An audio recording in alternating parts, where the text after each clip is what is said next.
Bismillahirrahmanirrahim. Assalamualaikum warahmatullahi wabarakatuh. Yang terhormat Bapak Kepala Sekolah SD Negeri 2 Trayu serta Dewan Guru SD Negeri 2 Trayu. Pertama-tama, marilah kita panjatkan puja dan puji syukur atas kehadirat Allah Subhanahu wa Ta'ala yang telah melimpahkan rahmat serta hidayahnya kepada kita semua, sehingga pada pagi hari ini kita diberi kesehatan untuk hadir di tempat yang insya Allah berkah ini. Salawat serta salam kami haturkan kepada junjungan kita Nabi Muhammad SAW yang telah membawa umatnya dari zaman kebodohan ke zaman berpendidikan seperti sekarang ini. Bapak Ibu Guru yang kami hormati, adapun rangkaian acara pada pagi hari ini, yang pertama pembukaan, yang kedua sambutan, yang ketiga pemaparan diseminasi oleh calon guru penggerak, yang keempat tanya jawab, yang kelima penutup. Memasuki acara yang pertama, marilah kita buka acara ini dengan membaca basmalah bersama-sama. Bismillahirrahmanirrahim. Acara selanjutnya sambutan dari Bapak Kepala Sekolah SD Negeri 2 Trayu kepada Bapak Danio selaku Kepala Sekolah SD Negeri 2 Trayu, dipersilakan.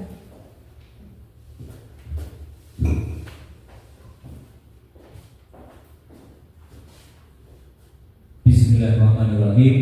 Assalamualaikum warahmatullahi wabarakatuh.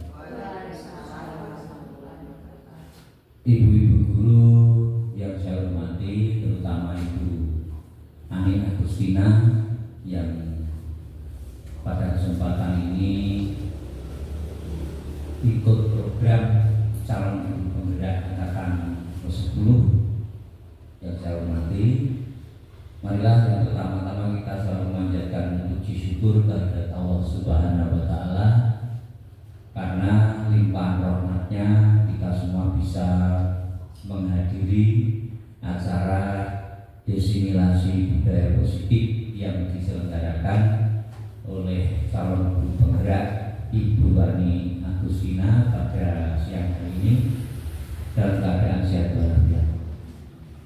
Yang seterusnya kami ucapkan terima kasih pada Ibu Ani Agustina yang telah mengikuti tahapan-tahapan calon guru penggerak angkatan ke-10 Kabupaten Boyolali ini pada siang hari ini pada tahapan yaitu kegiatan disimilasi budaya positif. Ibu-ibu yang saya hormati, budaya positif ini merupakan pilar daripada budaya dari bangsa Indonesia yang akan kita wariskan kepada anak-anak didik kita agar budaya positif ini bisa membentuk karakter anak dan juga membentuk kepribadian anak, sehingga apa yang diamanatkan dalam kurikulum Merdeka itu bisa dicapai. Bapak Ibu yang saya hormati, budaya memang kita sulit untuk menerapkan pada anak-anak. Namun demikian, budaya itu akan menyertai anak-anak dan juga kita karena kita sudah terbentuk dari Untuk itu, mari apa yang nanti akan dipaparkan oleh Ibu Ani mengenai asimilasi budaya positif ini mudah-mudahan nanti bisa menginspirasi teman-teman guru di SDN Buatrayu yang pada gilirannya nanti objek daripada budaya positif ini untuk mendidik dan membiasakan anak-anak bisa meneladani budaya-budaya positif yang akhirnya akan membawa anak-anak itu nanti menjadi anak-anak manusia yang dewasa, yang bisa mandiri, bisa mengatasi permasalahan dan juga bisa membawa generasi penerus ini nanti jadi generasi pengganti generasi emas Indonesia. Demikian yang saya sampaikan, mudah-mudahan nanti untuk kegiatan asimilasi budaya positif nanti bisa berjalan lancar yang pada akhirnya akan mengimbas kepada guru-guru maupun kepada anak didik kita. Sekian saya sampaikan, kurang lebihnya mohon maaf. Wassalamualaikum warahmatullahi wabarakatuh.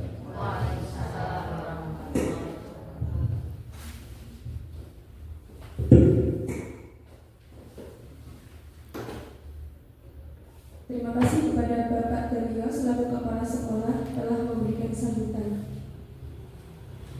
Memasuki acara yang ketiga, yaitu penyampaian materi diseminasi calon guru penggerak dari Ibu Ani Agustina SPD tentang budaya positif.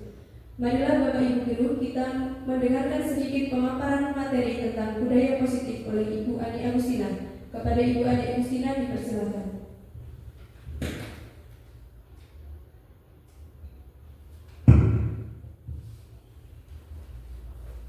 Baik, terima kasih atas waktu yang diberikan. Sebelumnya, Assalamualaikum warahmatullahi wabarakatuh.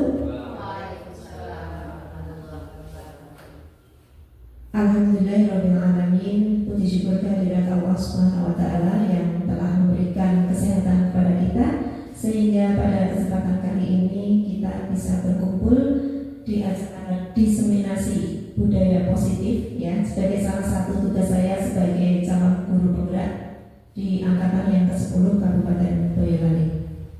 Yang kami hormati Bapak Kepala Sekolah, Bapak Daryo SPD, dan juga yang kami hormati Bapak Ibu Guru semuanya, Ibu Guru semua di SD Negeri Buatrayu. Perkenankan untuk hari ini saya dengan tugas saya, yaitu saya harus menularkan ilmu gitu. Diseminasi artinya mengimbaskan apa yang sudah saya dapat dari pendidikan guru penggerak. Kemudian untuk hari ini saya akan mendiseminasikan tentang budaya positif. Budaya positif itu apa sih? Nanti kita akan belajar bersama-sama.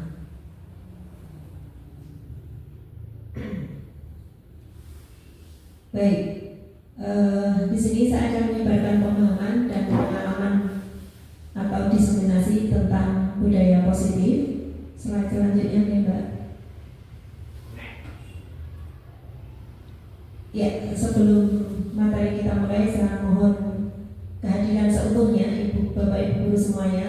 Artinya mindfulness, bahwa kita tenangkan hati dan pikiran, arahkan semua perhatian untuk fokus belajar. Kita di sini semua untuk fokus belajar dengan memunculkan yang pertama rasa ingin tahu, kita bersyukur, dan dengan penuh kebijaksanaan mari kita saling berbagi ilmu, gitu ya. Di sini semua guru, semua murid, nanti di lain kesempatan tentu saja kita harus terbuka dengan ilmu baru mungkin yang akan disampaikan oleh ibu guru yang lain, gitu ya. Monggo next. Untuk selanjutnya, untuk hari ini kita akan belajar tentang memahami disiplin positif dan nilai-nilai kebajikan. Yang kedua, teori motivasi, hukuman, penghargaan, dan restitusi. Yang ketiga, tentang kebutuhan dasar manusia. Yang keempat, tentang keyakinan kelas. Yang kelima, posisi kontrol guru. Dan yang terakhir, kita nanti akan belajar tentang segitiga restitusi. Cukup banyak ya. Cukup banyak, semoga nanti bisa memberi pencerahan kepada kita. Artinya seperti kemarin kontrak belajar saya dengan Pak Kepala Sekolah waktu Lokakarya 0 itu ya, saya diminta Pak Kepala ada guru penggerak, beliau ada perubahan yang positif gitu ya. Ya, Pak Kepala punya harapan besar dengan saya mengikuti program ini agar bisa mengimbaskan apa yang sudah saya dapat di CGP, kemudian nanti kita bisa lakukan bersama-sama dalam rangka meningkatkan kualitas kita ya dalam melayani masyarakat dalam pendidikan di SD Negeri 2 Terayu. Next. Jadi konsep ini budaya positif di sana nanti di dalam lini atau aspek disiplin positif ini nanti kita akan belajar tentang perubahan paradigma belajar. Tentu saja belajar itu bagaimana kita sebagai seorang pendidik itu seperti apa gitu. Terima kasih. Kemudian nanti apa toh nilai-nilai kebajikan, kemudian motivasi perilaku manusia. Nanti akan menyangkut tentang bagaimana kok anak ini kok sering bikin masalah, sering melanggar. Apa motivasinya gitu ya. Kemudian kebutuhan dasar manusia, kemarin sedikit saya singgung di kantor sudah. Kemudian keyakinan kelas dan segitiga restitusi. Next. Nah, ini tentang pembelajaran dengan paradigma baru. Ini kemarin di materi sebelumnya ada ilmu tentang pembelajaran dengan paradigma baru. Itu merupakan pembelajaran yang dirancang berdasarkan prinsip pembelajaran diferensiasi sehingga peserta didik belajar sesuai kebutuhannya berdasarkan tahap perkembangannya sesuai teori psikologi modern untuk mewujudkan profil pelajar Pancasila. Jadi memang paradigma pembelajaran di kurikulum Merdeka ini kita dituntut untuk membuat desain pembelajaran berdiferensiasi. Ini nanti bisa dikupas lagi di lain waktu nih. Intinya berdiferensiasi itu memang kita bisa memenuhi kebutuhan siswa. Oh si A ini gaya belajarnya seperti apa, kemudian si B kita bisa memetakan murid-murid kita sehingga bisa menyajikan pembelajaran yang berdiferensiasi. Memang guru zaman sekarang kita intinya guru ini adalah pembelajar sejati gitu ya. Kita harus terus belajar dengan sesuai dengan perkembangan zaman. Teori belajar pun juga selalu berkembang. Saya sendiri itu merasakan, gitu deh. Nanti saya tunjukkan perkembangan teori belajar yang tadinya saya sudah miskonsepsi sebelumnya. Setelah belajar ini, oh ternyata begitu ya, gitu deh. Next, Mbak. Nah, ada beberapa miskonsepsi tentang teori kontrol. Kita membersamai anak itu sama juga mengontrol ya. Ada teori kontrol bahwa selama ini kita ini sepertinya guru, ilusi guru itu mengontrol murid. Hanya kita yang punya hak untuk mengontrol anak, gitu ya. Itu miskonsepsi, konsep yang salah gitu ya. Kemudian ilusi bahwa semua penguatan positif itu efektif dan bermanfaat. Contohnya penguatan positif itu misalnya kita memberi hadiah kepada anak atas pencapaiannya, gitu ya. Kasih bintang, kasih hadiah ini dan itu, penghargaan kalau kamu dapat pencapaian atau kalau kamu tidak melanggar aturan gitu ya. Dan itu ternyata tidak semua efektif gitu ya dan bermanfaat. Nanti kita paparkan lebih lanjut. Ilusi lagi, miskonsepsi lagi bahwa kritik dan membuat rasa bersalah mampu menguatkan karakter. Kadang kita menghadapi anak yang melanggar, kita itu dengan statement kita membuat anak itu merasa bersalah. Padahal itu hanya bersifat sementara. Anak malah merasa down, gitu ya. Kita sering seperti itu. Kemudian ada lagi miskonsepsi bahwa orang dewasa itu berhak memaksa. Kita sebagai seorang pendidik itu punya hak memaksa anak. Kowe kudu manut dengan peraturan sekolah yang ini. Nek ora gitu ya. Ternyata ya nanti kita belajar bersama-sama. Nanti pasti akan ada pro dan kontra ya, dan itu pasti. Mau Mbak, next. Ada teori kontrol ya. Jadi untuk perkembangan teori sekarang ini ada yang namanya teori kontrol yang disampaikan oleh Dr. William Glasser, yaitu tentang teori kontrol. Kalau sebelumnya kita dulu stimulus respon, yang belajar tentang ilmu pendidikan mesti tahu tentang teori stimulus respon, gitu ya. Teori stimulus respon itu isinya adalah tentang kebutuhan kita sama, gitu ya. Semua orang punya hal yang sama. Kita mencoba mengubah orang agar berpandangan sama dengan kita. Kita menyamakan, gitu ya. Kemudian saya bisa mengontrol orang lain. Pemaksaan ada pada saat bujukan gagal. Kalau kita membujuk anak kon manut kok ora gelem, paksa, gitu ya. Itu teori stimulus respon. Kemudian metode berpikirnya menang kalah.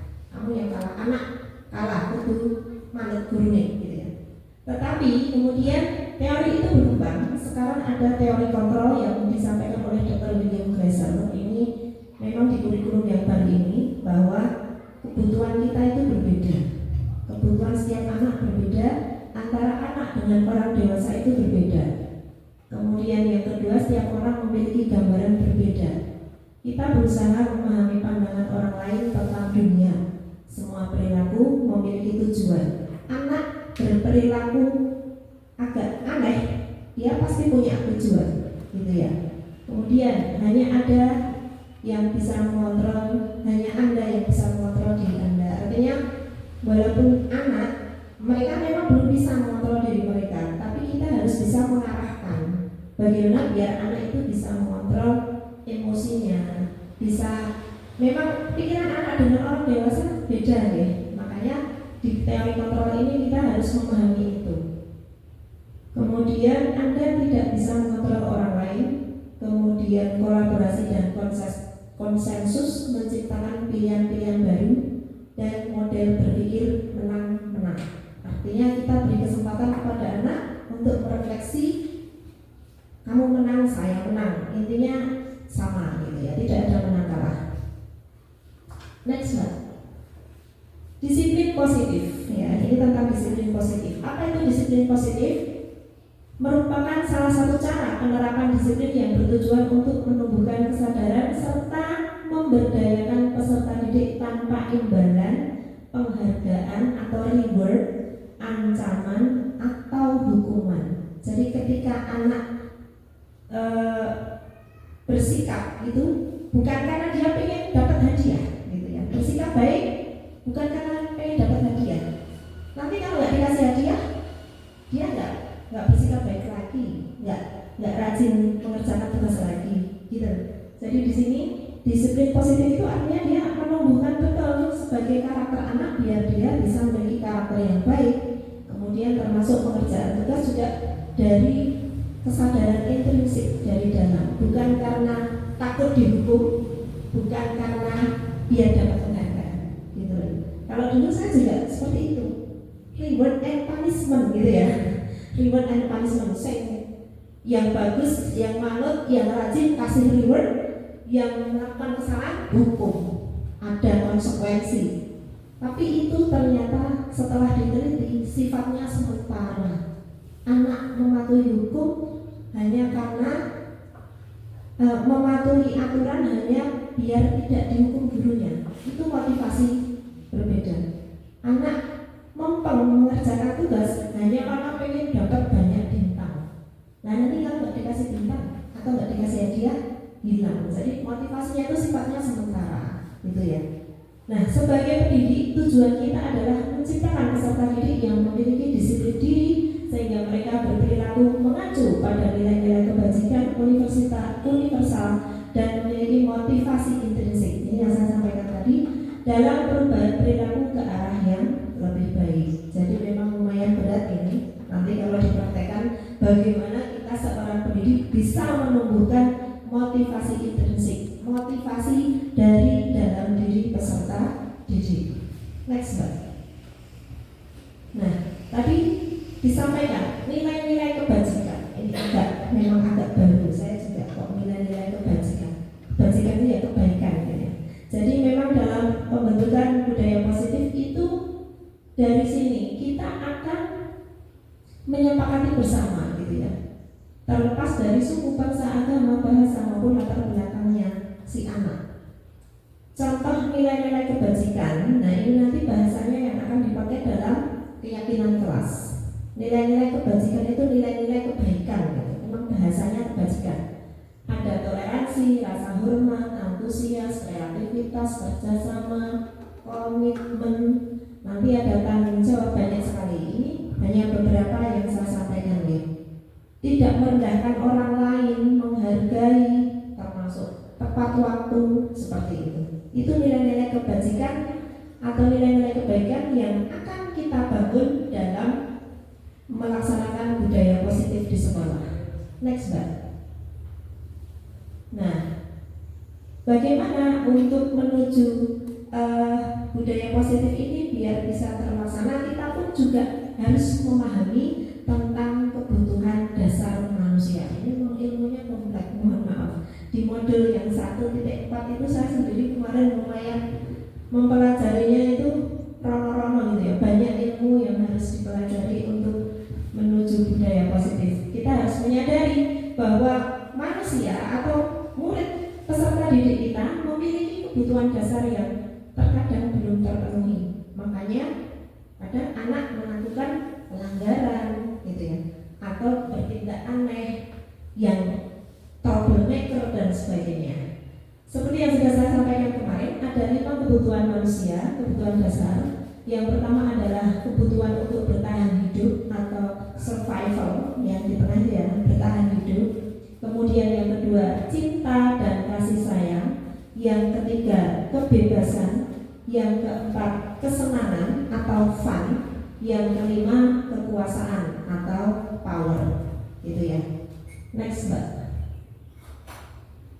Nah, motivasi perilaku manusia untuk menghindari ketidaknyamanan atau hukuman. Jadi siswa kita itu kadang berperilaku itu untuk berperilaku, misalnya dia tidak melanggar peraturan, itu dalam rangka menghindari hukuman, gitu ya.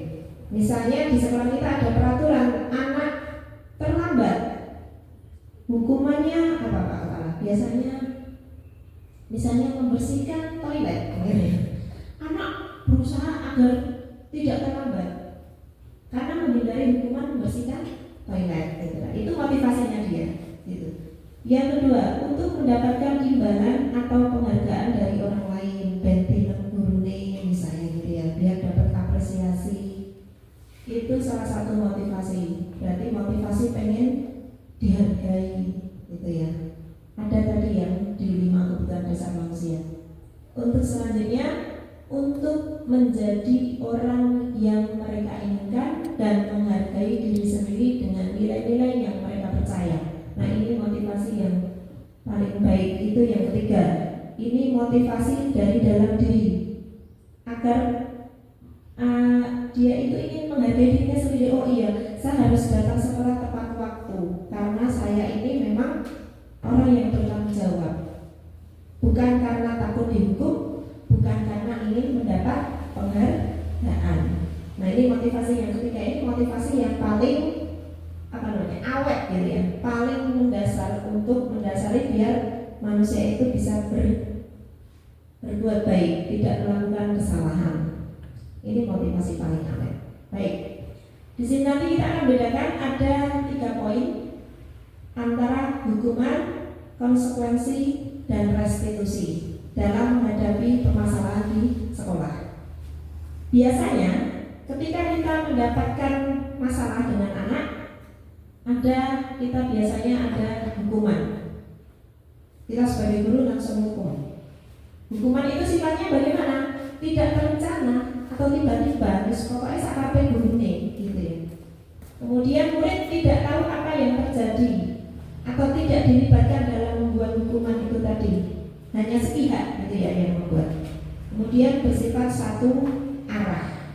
Biasanya hukuman itu berupa hukuman fisik atau psikis. Misalnya, anak kalau di SMP itu, kalau di SD kita, anak tidak memakai sepatu hitam. Kalau di SMP kemarin setelah di kasus saya di LMS itu, anak tidak memakai sepatu hitam, padahal peraturan sekolah itu pakai sepatu hitam. Nggak pakai sepatu hitam terus disuruh lepas sepatu dalam seharian, nggak boleh pakai sepatu. Nah, itu hukuman. Ada anak yang terlambat ikut kelas olahraga misalnya, sama guru olahraga dihukum, ayo kamu sekarang lari keliling halaman 10 kali tanpa berhenti misalnya. Nah itu termasuk ke dalam hukuman berupa fisik, biasanya seperti itu. Beda lagi dengan konsekuensi. Kalau konsekuensi itu terencana atau disepakati sesuai aturan. Sudah ada aturan yang disepakati. Kalau terlambat apa itu murid tahu, guru tahu. Sebelumnya sudah ada kesepakatan. Tetapi terkadang murid tetap dibuat tidak nyaman. Misalnya melakukan pelanggaran, disuruh konsekuensinya menulis 10 halaman surat Al-Fatihah misalnya gitu ya. Itu misalnya konsekuensi sebenarnya sudah disepakati, tapi muridnya ya orang sama gitu ya, 10 halaman menulis surat Al-Fatihah. Nah, di sini sikap guru selalu memonitor murid selama anak menjalani konsekuensi. Nah, untuk yang sesuai dengan teori kontrol tadi, yang ketiga seharusnya dalam menghadapi posisi kita sebagai guru dalam menghadapi permasalahan adalah dengan yang paling bijaksana, restitusi. Karena di sana proses menciptakan kondisi bagi murid untuk memperbaiki kesalahan. Di sana ada proses kolaboratif yang mengajarkan murid untuk mencari solusi sendiri. Tentu saja tidak ditoke, murid ditoke ya. Tentu saja ya, kita bersama-sama duduk bersama, kamu kenapa melakukan pelanggaran seperti ini? Ya, namanya manusia tetap sering melakukan kesalahan. Kira-kira kamu tahu nggak itu melanggar keyakinan kelas kita yang mana dan sebagainya. Kita cari solusi bersama. Bagaimana caranya biar kamu tidak terlambat lagi. Jadi anak diajak berpikir, gitu ya. Merestitusi anak itu begitu. Anak diajak untuk mencari solusinya dengan bimbingan kita. Itu namanya merestitusi anak. Gitu ya. Bahasanya begitu. Next, Mbak. Nah, ada perbedaan gitu ya. Tadi yang dinamakan gagal dan sukses. Identitas gagal itu kalau hukuman itu intinya negatif gitu ya. Hukuman itu hasilnya nanti akan negatif. Tetapi ada yang dalam ciptakan kedisiplinan dengan identitas sukses itu ada yang namanya konsekuensi dan restitusi. Itu perbedaan dari ketiganya. Jadi kalau konsekuensi dan restitusi itu lebih mendingan gitu ya daripada kita langsung hukuman. Konsekuensi ini ada kesepakatan dulu sebelumnya. Kalau restitusi ada pembicaraan, ada refleksi, ada evaluasi, gitu ya. Murid hingga masalah terpecahkan. Misalnya kamu kok terlambat, saya bangun kesiangan dulu, gitu ya. Bagaimana caranya biar kamu tidak bangun kesiangan, gitu. Kita tawarkan, gitu ya. Kita pancing anak untuk menyadari kesalahannya, kemudian anak bisa tahu solusinya biar tidak mengulangi kesalahan. Restitusi itu intinya ada pembicaraan, ada diskusi gitu ya. Next, Mbak. Nah, kalau di sini kayak apa ya? Contohnya ya, kalau yang hukuman, awas kalau dilakukan lagi ya, nanti awas kamu gitu ya. Tapi kalau dalam konsekuensi, lakukan apa yang saya katakan, biasanya bahasanya seperti itu. Kalau dalam restitusi ada pertanyaan karena merefleksi itu tadi, apakah hal ini yang sesungguhnya ingin kamu lakukan? Apakah memang seneng terlambat gitu kan? Padahal enggak ya, sebenarnya kan ya tidak ingin terlambat gitu ya. Jadi kalau dalam hukuman tadi ada mode paksaan, kalau dalam konsekuensi itu dengan teori stimulus respon, dan dalam restitusi kita memakai teori kontrol, begitu ya. Hasilnya kalau mode paksaan, mode hukuman tadi itu dapat mendorong menyalahkan diri dan anak menjadi mengkonsep dirinya, aku ini cah telatan, saya ini anak yang tidak baik, jadi mengecap dirinya negatif, gitu ya. Tetapi kalau kita menggunakan metode konsekuensi, benar, itu bisa mendorong kepatuhan gitu ya.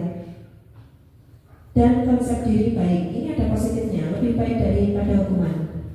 Nah, kalau kita menggunakan konsep restitusi, itu akan mendorong adanya disiplin yang positif karena itu berasal dari dalam diri, dari motivasi intrinsik, kemudian konsep diri anak menjadi lebih kuat gitu ya, karena dorongan dari dalam diri itu lebih matang gitu. Next, Mbak. Baik, mengenai 5 posisi kontrol guru. Ya, kita semua ini pernah. Monggo kita saling merefleksi diri kita sebagai guru, kita sebagai penghukum pernah? Pernah, sama. Kita pernah juga menjadi guru yang membuat anak merasa bersalah. Pernah? Pernah. Waduh, ya. Atau mungkin kita memposisikan diri sebagai teman. Teman menghadapi anak yang rodok slow gitu ya. Kita memposisikan sebagai temannya si anak Yus, gak apa-apa, ini seseorang berulangi loh ya. Gitu ya, sebagai teman agak ramah gitu. Atau pemantau, mantau gitu ya. Ini cenderung kayak konsekuensi tadi. Atau di sini yang paling ideal manajer. Seperti apa itu? Coba next, Mbak. Nah, nanti kita akan lihat contoh penerapan 5 posisi kontrol guru dengan kasus siswa tidak memakai atribut lengkap saat upacara. Biasanya kita begitu ya. Kita sebagai guru penghukum, biasanya kebijakan yang kita ambil adalah ini, bahan upacara hormat bendera 1 jam. Itu sebagai penghukum. Orang yang buat atribut lengkap maju ke depan semuanya. Setelah upacara hormat bendera 1 jam. Ini penghukum, karena itu fisiknya anak kena ini 1 jam begini, kira-kira kita mau nggak? Kalau kita sebagai guru, kita juga nggak mau ya. Ada yang seperti itu, zaman saya SMP begitu, sampai ketakutan kalau tidak bawa topi. Sekarang posisi kontrol yang kedua, kita sebagai guru membuat merasa bersalah. Contohnya, berapa kali ibu bapak harus memberitahu kamu selalu saja mengecewakan bapak ibu. Dikandani ngeyel, bolak-balik dikandani. Nah itu jadi anak merasa bersalah. Kita biasanya ya begitu ya. Next. Nah, kalau sebagai teman, kita sebagai teman bagaimana? Ayo dong. Nah, agak lunak ini, agak lunak. Ayo dong ikuti aturan sekolah. Tolong bantu ibu bapak ya. Tolong bantu bu guru ya. Sekali ini aja. Ya sudah, tidak apa-apa. Lain kali jangan berbuat seperti ini lagi ya.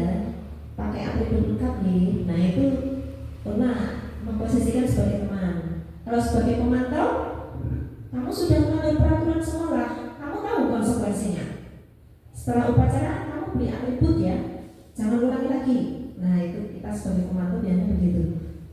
Banyak kita juga sering seperti itu. Bagaimana kalau manajer? Ini posisi yang ideal. Ini anak diajak berefleksi. Kamu tahu nggak kesalahanmu apa? Jadi anak biar berpikir, oh iya, kamu salah. Kesalahannya tidak pakai atribut lengkap bu saat upacara. Nah, kira-kira bagaimana kamu memperbaiki kesalahanmu?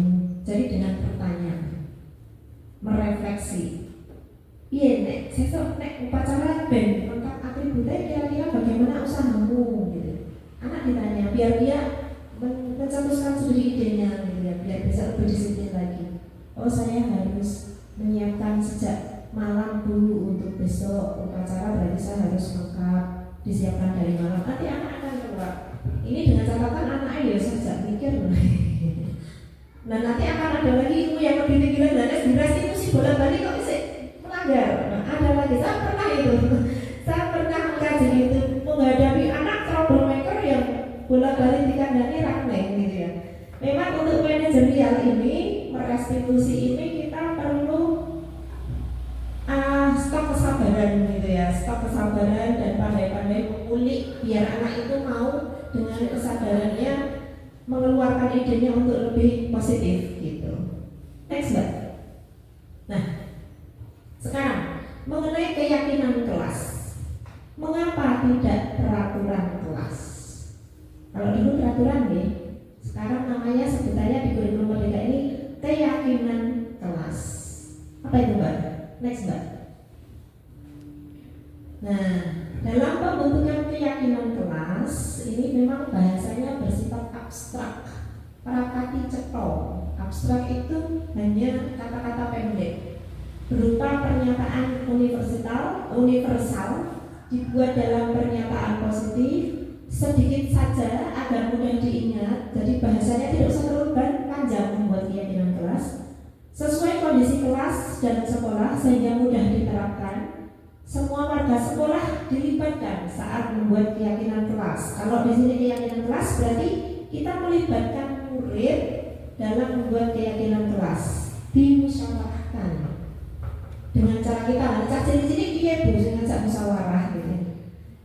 Pintar-pintarnya kita saja gitu ya, membuat mereka biar kalau misalnya kita mau poin keyakinan kelasnya di tepat waktu gitu ya. Nah berarti untuk tepat waktu itu kira-kira apa kesepakatannya? Tepat waktu itu dalam pergi ke sekolah gitu ya, tidak terlambat masuk sekolah. Itu kan kalau panjangnya. Tetapi bahasa keyakinan kelasnya hanya tepat waktu. Bahasa kedua misalnya nilai-nilai kebajikan tadi ya, tanggung jawab gitu. Tanggung jawab itu banyak kan? Kira-kira apa? Dari poin tanggung jawab itu mengerjakan tugas atau PR gitu ya. Nah itu ke kesepakatannya, itu ke bahasa panjangnya, tetapi dalam keyakinan kelas hanya ditulis tanggung jawab gitu. Bahasa keyakinan kelas itu pendek-pendek memang. Yang ketiga misalnya saling menghargai. Berarti nanti pembahasan dengan anak kalau saling menghargai berarti apa yang harus kita lakukan? Mendengarkan guru, terus tidak mengolok-olok teman gitu.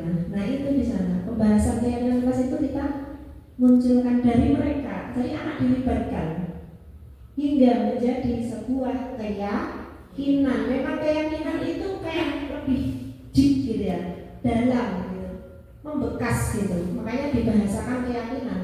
Tapi kalau peraturan itu biasanya hanya dibuat dari satu pihak, guru netok sing gawe atau sekolahnya. Anak tidak diajak bicara, makanya namanya peraturan. Nah kalau keyakinan itu tadi kita membangun kesadaran bersama-sama biar anak itu taat gitu ya, konsisten. Next Mbak. Nah di sini perbedaan peraturan dan keyakinan ya. Ini tadi ya. Peraturan kelas kembalikan barang pada tempatnya, itu bahasanya begitu. Dilarang mengganggu orang lain. Di sini ada negatif ya. Dilarang itu kan kalimat negatif. Tetapi kalau keyakinan kelas di sana kalimatnya positif semua. Bisa dibedakan. Bertanggung jawab, saling menghormati orang lain, keamanan, kesehatan. Kalau dulu zaman COVID ya memakai masker itu termasuk poin kesehatan. Kalau peraturan kelas seperti ini, dia lebih konkret gitu ya bahasanya. Tapi kalau keyakinan kelas bahasanya lebih pendek dan lebih universal atau umum. Jadi besok kalau setelah ini memang diharapkan memakai khususnya untuk wali kelas, mohon ya, karena ini memang momennya saya kurang pas dilalah dapat tugas ini udah di akhir tahun ajaran gitu ya. Ini udah mau mereka nih, mohon nanti bisa direalisasikan di tahun ajaran yang baru untuk membuat keyakinan kelas masing-masing oleh wali kelas beserta siswanya gitu ya Mbak Era. Besok bisa melanjutkan anak saya yang lulus menuju kelas 5 bisa diajak buat keyakinan kelas. Yang penting sekarang sudah tahu ilmunya. Tugasnya buat Mbak ini untuk jeng mawon. Nah, tadi keyakinan kelas cukup jelas ya. Bahasanya pendek-pendek, universal, tapi itu dibahas bersama. Intinya melibatkan anak dalam pembuatan keyakinan kelas. Nanti di eksekusi pembuatan keyakinan kelas, kalau masih bingung bisa diskusi dengan saya. Next, untuk selanjutnya apa itu restitusi? Nah, ini sampai ke restitusi. Restitusi adalah proses penciptaan kondisi bagi murid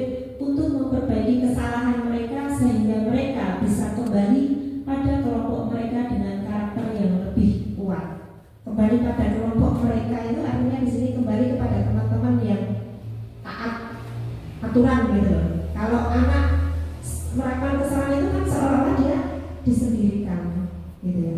Tapi kalau dengan restitusi ini ada penguatan gitu ya. Proses menciptakan kondisi murid dalam memperbaiki kesalahan dengan penguatan karena kita ajak bicara ini tadi. Restitusi juga merupakan proses kolaboratif yang mengajarkan murid untuk mencari solusi untuk masalah mereka. Nah, yang tadi ya, dan membantu murid berpikir tentang seperti apa yang mereka ingin menjadi nanti gitu ya. Tujuan mulia dan bagaimana mereka harus memperlakukan orang lain. Ini teorinya Gosen di bukunya diterbit tahun 2004. Ini sebenarnya teori lama, tetapi cukup up to date untuk kita lakukan hingga sekarang. Artinya memang di sini ada proses psikologi yang kita lalui gitu ya bersama anak. Jadi membuat penguatan gitu kepada anak yang melakukan kesalahan agar mereka menyadari dan kembali ke kelompok. Pada umumnya orang kan memang ya sebenarnya kan naluri untuk taat gitu ya, naluri untuk baik gitu. Nah, ada yang penggok dari aturan atau melanggar membuat masalah, kita lakukan restitusi ini. Next Mbak. Ada 9 ciri restitusi. Restitusi itu bukan untuk menebus kesalahan, namun nah itu kurang M ya, untuk belajar dari kesalahan. Jadi kita ajak diskusi anak, mau salahmu piye tondo, kita belajar dari kesalahan. Yang kedua, memperbaiki hubungan. Yang ketiga, tawaran. Kita menawarkan solusi-solusi, bukan paksaan. Artinya tidak ada paksaan di sana. Yang keempat, restitusi menuntun untuk melihat ke dalam diri. Yang kelima, restitusi mencari kebutuhan dasar yang mendasari tindakan. Yang keenam, restitusi diri adalah cara yang paling baik. Yang ketujuh, restitusi fokus pada karakter, bukan tindakan. Memang pembentukan karakter, tidak hanya sekedar tindakan yang nggak ada artinya, nggak ada manfaatnya gitu.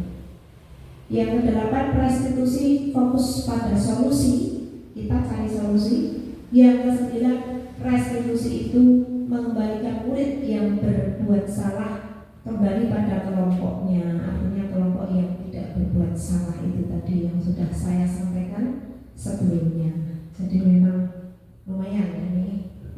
Moga Mbak, next.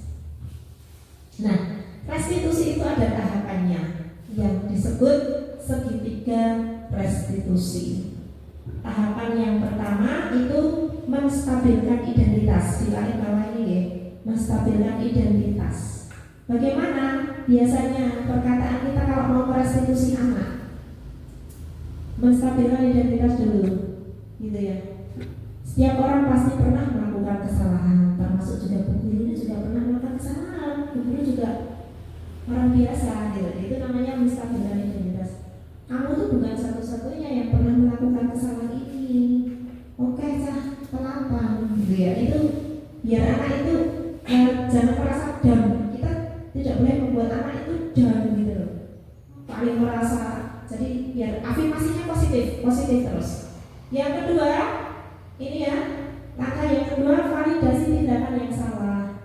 Nah, kamu tadi punya kesalahan ya, gitu ya. Kamu tentu punya alasan mengapa kamu melakukan itu, mengapa kamu terlambat, mengapa kamu tidak mengerjakan PR, gitu.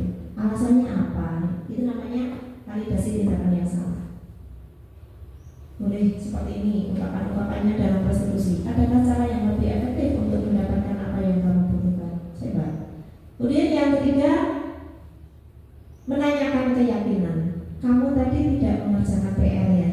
Kira-kira keyakinan kelas apa yang telah kita sepakati menyangkut tidak mengerjakan PR ini? Padahal kita sudah punya keyakinan apa? Tanggung jawab, kan gitu. Nah, berarti kamu melanggar yang ini. Tanggung jawab. Kamu ingin menjadi orang yang seperti apa nanti? Kita ajak siswa itu untuk visioner gitu ya. Dari sekarang tanggung jawab kecil ya harus dilakukan. Nah, ini namanya menanyakan keyakinan. Jadi awalnya menstabilkan identitas biar anak ini tidak down, kemudian validasi tindakan yang salah, dan menanyakan keyakinan. Untuk selanjutnya cari solusi bersama, gitu ya. Itu tahapan segitiga restitusi dalam restitusi anak. Ini pertanyaan-pertanyaan yang jadi acuan gitu ya dalam restitusi anak. Next. Ya, ini tadi sudah saya sampaikan ya tentang menstabilkan identitas. Di sini bagian dasar anak yang melanggar peraturan karena sedang mencari perhatian biasanya. Ini menyangkut tadi ya 5 kebutuhan manusia, kebutuhan dasar manusia.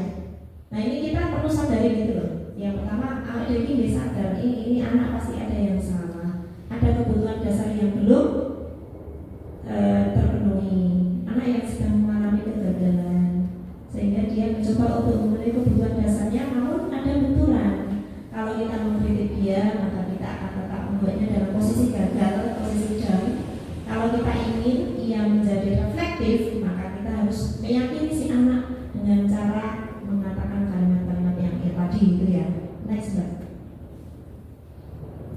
Nah, ini contoh ya, contoh kalimat-kalimat dalam menstabilkan identitas restitusi yang pertama. Itu tadi termasuk sudah saya bahas. Next, Mbak. Ini tentang menstabilkan identitas. Lanjut. Yang kedua, validasi tindakan yang salah. Artinya biar anak itu tahu dia tindakan yang salahnya seperti apa. Seorang guru harus mengerti teori kontrol pasti akan mengubah pandangannya dari teori stimulus respon ke cara berpikir proaktif. Kita mungkin tidak suka sikap seorang anak yang terus-menerus merengek, tapi bila sikap itu mendapat perhatian kita, maka itu telah memenuhi kebutuhan anak tersebut. Next, Mbak. Ini contoh kata-katanya ya, contoh kalimatnya. Kamu pasti punya alasan mengapa kamu melakukan hal itu, gitu ya. Kamu patut bangga pada dirimu sendiri karena kamu telah melindungi sesuatu yang penting buatmu. Ini tergantung dari masalah yang dihadapi. Next, Mbak. Untuk yang ketiga, menanyakan keyakinan. Ini konsekuensi sebelumnya ya. Apa yang kita percaya sebagai kelas atau keluarga? Kalau di keluarga juga bisa nih ke anak kita. Kalau sudah bisa diajak ngomong ya. Kamu mau jadi orang yang seperti apa nanti? Apa nilai-nilai umum yang kita telah sepakati? Apa keyakinan kelas yang sudah kita sepakati? Gitu. Menanyakan keyakinan. Next. Ya, itu tadi bagaimana dalam tahapan-tahapan restitusi. Tapi sebelum diakhiri, minta tolong diputarkan video contoh ketika kemarin ya ada praktek restitusi dengan kasus yang pertama, yaitu kemarin ada anak yang tidak mengerjakan tugas. Padahal dia masuk, tetapi tidak mengerjakan tugas. Ketika mengumpulkan saya cek tidak ada, gitu ya. Bisa dilihat contoh dalam proses merestitusi anak. Bisa diputarkan, Mbak.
tahu solusinya itu harus bagaimana gitu.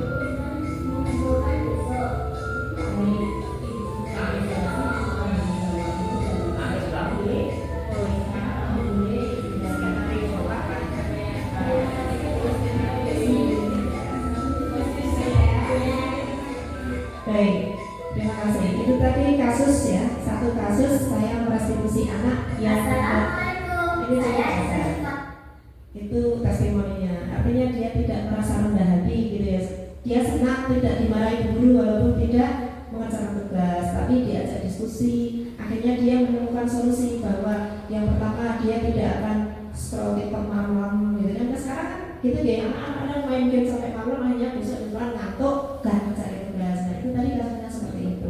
Dia tahu solusinya seperti itu. Kemudian harus mengerjakan tugas dan menebus kesalahannya dengan mengerjakan tugas dikumpulkan besok gitu ya. Artinya tanggung jawab ada. Begitu Bapak Ibu, mohon maaf lumayan banyak materi yang saya sampaikan. Saya kira cukup sekian diseminasi saya tentang budaya positif untuk hari ini. Selanjutnya tanya jawab ya. Nih, monggo Mbak. Nah, apa bawa aja?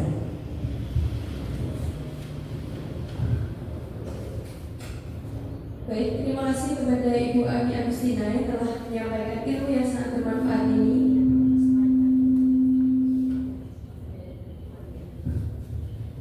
Semoga ilmu yang kami dapat atau kita yang dapat hari ini bisa kita aplikasikan pada tahun ajaran selanjutnya. Baik Bapak Ibu, setelah kita mendengarkan pemaparan materi tentang budaya positif oleh Ibu Ami Agustina, kami buka sesi tanya jawab. Kepada Bapak Ibu yang ingin bertanya, dipersilakan.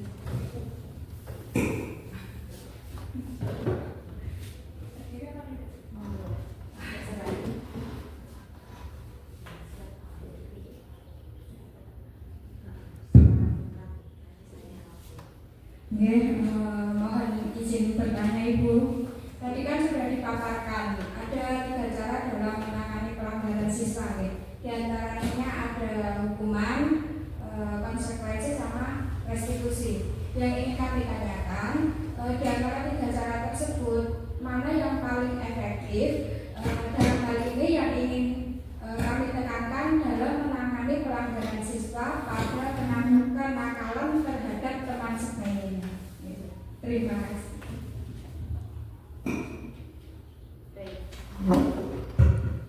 Baik, terima kasih atas pertanyaannya Bu Juanita tentang bagaimana menangani anak yang melanggar gitu ya, terutama kenakalan terhadap teman sebayanya, apakah dengan cara hukuman atau konsekuensi atau restitusi. Baik, tentu saja seperti yang sudah saya sampaikan tadi, memang gitu ya, kita mau tidak mau harus mengakui dosa-dosa kita. Kita sebagai guru itu kadang perlu berrefleksi seperti ini. Kita pernah melakukan hukuman pada anak, begitu juga saya. Konsekuensi juga sudah pernah. Akan tetapi hal yang paling ideal gitu ya, yang harus kita lakukan sesuai dengan perkembangan teori gitu ya, yang sekarang disajikan oleh para ahli, kita memang akan lebih bijaksananya dengan cara restitusi. Karena di sana ada proses refleksi agar terbangun gitu ya kesadaran anak tentang kesalahannya, anak bisa belajar dari kesalahan, dan untuk selanjutnya nanti anak akan mendapat solusi terbaik. Untuk selanjutnya diharapkan dari proses restitusi ini anak bisa lebih mempunyai karakter yang lebih kuat gitu ya, karena berasal dari kesadaran dia sendiri. Nanti ya, restitusi sudah saya sampaikan tadi. Nanti kira-kira kurang jelas bisa diskusi di forum yang lain. Gitu ya, Bu Juanita. Terima kasih. Monggo, ada lagi pertanyaan? Nggih, Bu. Monggo, Bu Bimbo. Assalamualaikum warahmatullahi wabarakatuh. Waalaikumsalam. Tadi disampaikan oleh Bu Ani bahwa ada 5 posisi kontrol guru, yaitu sebagai penghukum, pembuat merasa bersalah, teman, pemantau, dan manajer. Nah, di sini yang ingin saya tanyakan, kita sebagai seorang guru, posisi kontrol yang mana yang paling baik kita ambil untuk menyelesaikan permasalahan yang muncul pada siswa kita. Cukup. Ya, terima kasih atas pertanyaannya. Kita sebagai guru memang ada beberapa posisi gitu ya dalam mengontrol anak, dalam menghadapi masalah-masalah yang ada di sekolah kita sehari-hari. Kita sebagai guru tentu saja harus lebih bijak gitu ya. Kita pernah sebagai penghukum membuat rasa bersalah anak, saya sering juga itu saya menyadari. Kemudian sebagai teman gitu ya, paling tidak yang kalau kita belum bisa jadi manajer, kita sebagai pemantau gitu ya, karena di sana posisinya netral, posisinya positif gitu. Jadi kalau diusahakan gitu nih, kita di manajer, kita sebagai manajer, karena di sana nanti akan ada proses restitusi. Kembali lagi, ini ada kaitannya memang antara materi yang satu dengan yang lainnya, tapi ada kaitannya.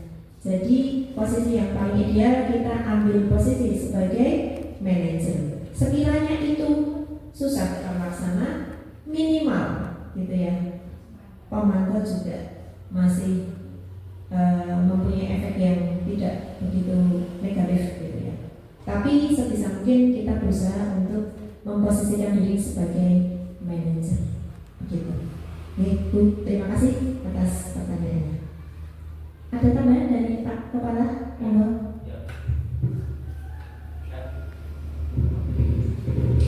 Terima kasih atas pemaparannya tadi, diskriminasi budaya positif. Tadi saya juga sempat menyimak salah satu tindakan ini yang sering dilakukan oleh polisi. Ketika kita kena tilang, pasti polisi itu yang ditanyakan, kamu sadar nggak apa yang kamu kesalahan? Pasti kita akan terus terang. Oh iya Pak, SIM saya sudah blokir atau sudah tidak berlangganan. Maka dari itu gimana? Jadi hal-hal yang demikian tadi juga lebih mengena atau lebih efektif lah untuk mengatasi kesalahan-kesalahan. Terus yang saya tekankan ini pada ibu-ibu semuanya, jelas yang dipaparkan Bu Ani ini untuk kemajuan dan untuk merubah paradigma baru pada ibu-ibu dalam menangani kasus-kasus pada anak. Nah, ini mau nggak yang kembali lagi kepada kemauan ibu-ibu semuanya ini, mau nggak ini untuk menerapkan budaya positif apa yang seperti teori pendidikan yang sekarang ini tergantung pada ibu-ibu semuanya. Jadi manakala ilmu atau teori itu kita dapat, kalau tidak kita terapkan atau kita tidak amalkan, soro iman ya menenggun lahir tok. Dan kita itu mau ikrar dalam lisan, kemudian diyakini dalam hati dan dibuktikan dalam tindakan. Maka dari itu budaya positif yang sudah dipaparkan ini mudah-mudahan kami mengharap kepada ibu-ibu semuanya untuk mau menerapkan pada anak-anak sesuai dengan tingkatan dan kasus masing-masing. Contohnya saja kelas 1 ya, saya itu sering masukkan kelas 1, kelas 2. Itu terutama adalah jika seringnya anak-anak itu mengganggu temannya, yaitu monggo nanti agar anak-anak itu insaf atau yakin kan gitu, tidak mengganggu anak-anak teman. Dan untuk kelas tinggi ya, kelas tinggi itu juga masalahnya juga kompleks. Menurut masalah saya sendiri-sendiri, monggo nanti tahap demi tahap nanti Bu Ani juga untuk memberikan waktu dan kesempatan pada ibu-ibu semuanya, dan saya juga artinya nanti bukan cuma sekedar memenuhi kewajiban dari CGP, tapi benar-benar ini dilaksanakan. Itu, terima kasih. Monggo. Terima kasih atas masukan sekaligus penguatannya untuk Bapak Dalio sebagai Kepala Sekolah di SD Negeri Rayu.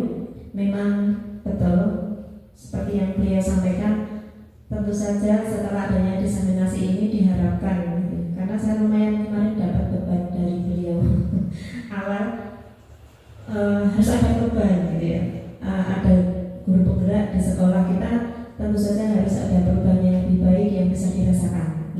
Monggo lah, kita semua pasti juga ingin ada perubahan yang lebih baik untuk pelayanan kita gitu ya dalam pendidikan. Seperti yang sudah saya paparkan tadi, dan sebelum saya akhiri closing statement saya bahwa seperti yang disampaikan filosofi pendidikannya Ki Hajar Dewantoro, kita sebagai pendidik ini ya di lingkungan sekolah ini, kita ibaratkan sekolah ini adalah sawah ladang kita gitu ya, dan kita ini adalah petaninya, kemudian siswa-siswa kita ini adalah tanamannya. Maka bagaimana kita bersikap agar sawah ladang kita ini menghasilkan tanaman-tanaman yang tumbuh subur, yang baik dan menghasilkan hasil yang baik. Maka bagaimana kita sebagai petaninya ngipuk-ipuk tanaman itu tadi nih, merawat tanaman tadi hingga menjadi tanaman yang berbuah baik, berbuah manis, kita dapat panennya banyak gitu. Itu ibarat yang disampaikan oleh Ki Hajar Dewantoro yang cukup dalam bagi kita untuk kita teladani. Kita sebagai guru diibaratkan petani, siswa kita adalah tanamannya, dan sekolah ini adalah sawah ladang kita. Monggo kita menggarap sawah ladang kita ini dengan penuh ketulusan, dan untuk selanjutnya agar berkah Allah ada dalam langkah kita dalam menjalankan tugas sebagai seorang pendidik, yang kewajiban kita tidak hanya transferring knowledge, tidak hanya mengajar matematika, bahasa Indonesia, IPA, IPS, tetapi kita mendidik dalam pembentukan karakter anak bangsa. Maka untuk atur kaula hari ini dalam rangka diseminasi budaya positif, jika ada kesalahan saya mohon maaf, dan jika ada kemanfaatan itu datang dari Allah. Semoga kita bisa menjalankannya di episode selanjutnya. Tentu saja follow up setelah acara ini adalah insya Allah nanti ada pembuatan keyakinan kelas. Ngaten nggih? Bapak Ibu semuanya, terima kasih atas perhatiannya. Saya tutup. Wassalamualaikum warahmatullahi wabarakatuh.